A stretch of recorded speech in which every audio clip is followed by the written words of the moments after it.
Les déchets environnementaux constituent un défi majeur au Nigeria, en particulier dans les zones urbaines. Dans les rues d'Osogbo, dans l'état d'Osun, Jonathan Olan-Lokun se transforme en super-héros écolo. Il s'habille en Spider-Man, l'homme araignée, pour ramasser des ordures et améliorer l'environnement.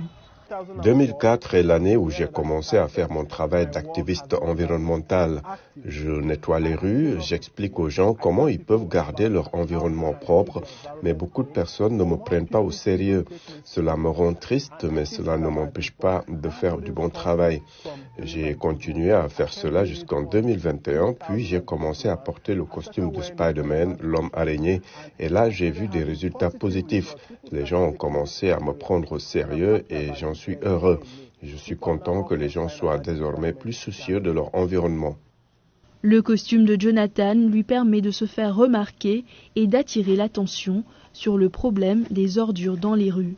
Mais le Spider-Man écolo a également des détracteurs.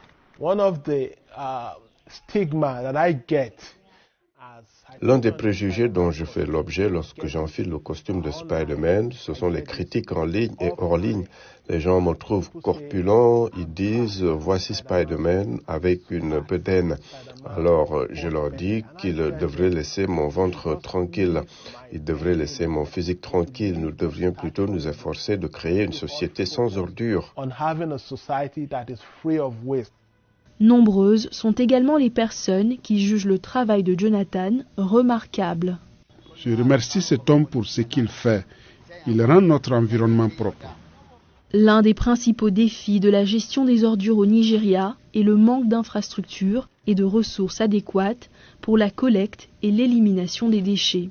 Les autorités locales peinent à fournir des services de base en matière de gestion des ordures, ce qui entraîne l'accumulation des ordures non collectées dans les rues, les espaces ouverts et les canaux d'évacuation.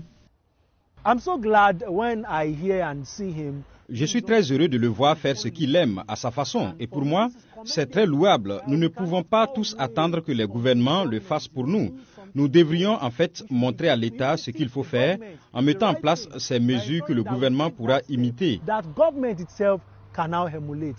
Jonathan s'assure que l'environnement soit non seulement bon pour lui, mais aussi intact pour les générations à venir.